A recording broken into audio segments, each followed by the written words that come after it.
কালকে থেকে কাজ শুরু করা কি সহজ হবে নাকি কঠিন হবে? তো এইগুলা মেনে নিয়ে সামঞ্জস্য করার জন্য একটু সময় লাগবে না?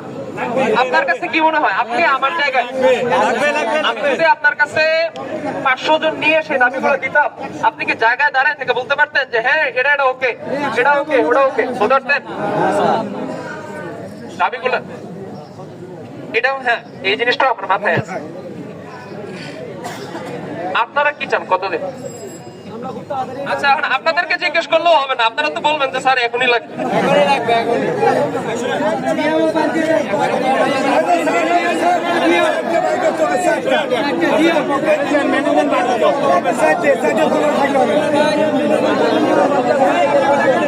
আচ্ছা ঠিক আছে, আমাদেরকে একটু 3-4 দিন সময় দেন। এখন আমার কথা শুনেন, কেউ চিল্লাপাল্লা শুরু করেন, কেউ চিল্লাপাল্লা শুরু করেন, কথাটা শুনেন।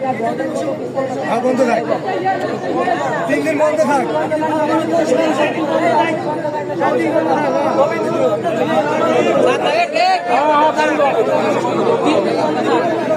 ঠিক আছে শোনেন, এখন অফিস বন্ধ থাকবে কি খোলা থাকবে এটা আমি ভিতরে বলবো, ভিতর থেকে যে ডিসিশন আসে। আমি একটা জিনিস এনশিওর করব যে আজকে যারা শ্রমিক ভাইয়ের গায়ে হাত তুলছে সে পূর্ণ পানিশমেন্ট পাচ্ছে। এবং দ্বিতীয়ত আরেকটা জিনিস, সেটা হচ্ছে আজকের আন্দোলনকে কেন্দ্র করে কোন লোক ছাঁটাই হবে।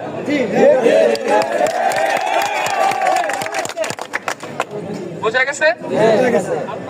এই দুটা জিনিস আমি ইনশাল্লাহ ইনশিওর করে দিব। আমাকে একটু সাহায্য করুন। আপনারা এতজন লোক, আমি তো একা, সবাই মিলে যদি আমাকে সাহায্য করেন তাইলে না আমি কাজটা করতে পারবো না। 1-2 জন সুন্দর করে কথা বলতেছে, বাকি সবাই চিল্লাপাল্লা করতেছে এটা হবে না ওটা হবে না, পারবো আমি কাজ করতে? সবাইকে তো এক জায়গায় থাকতে হবে।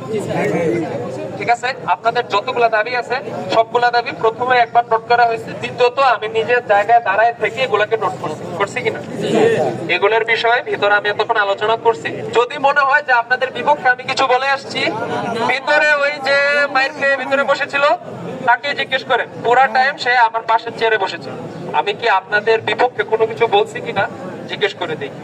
এবং আপনাদের গায়ে যে হাত তোলা হয়েছে এটা নিয়ে আমি ভিতরে তাদেরকে ধরছি কিনা এই বিষয়েও ওই লোকটার কাছ থেকে জিজ্ঞেস করি।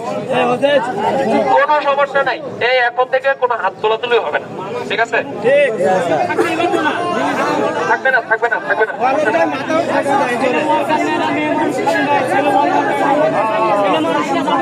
ঠিক আছে, এখন তারা যে হাত তুলবে না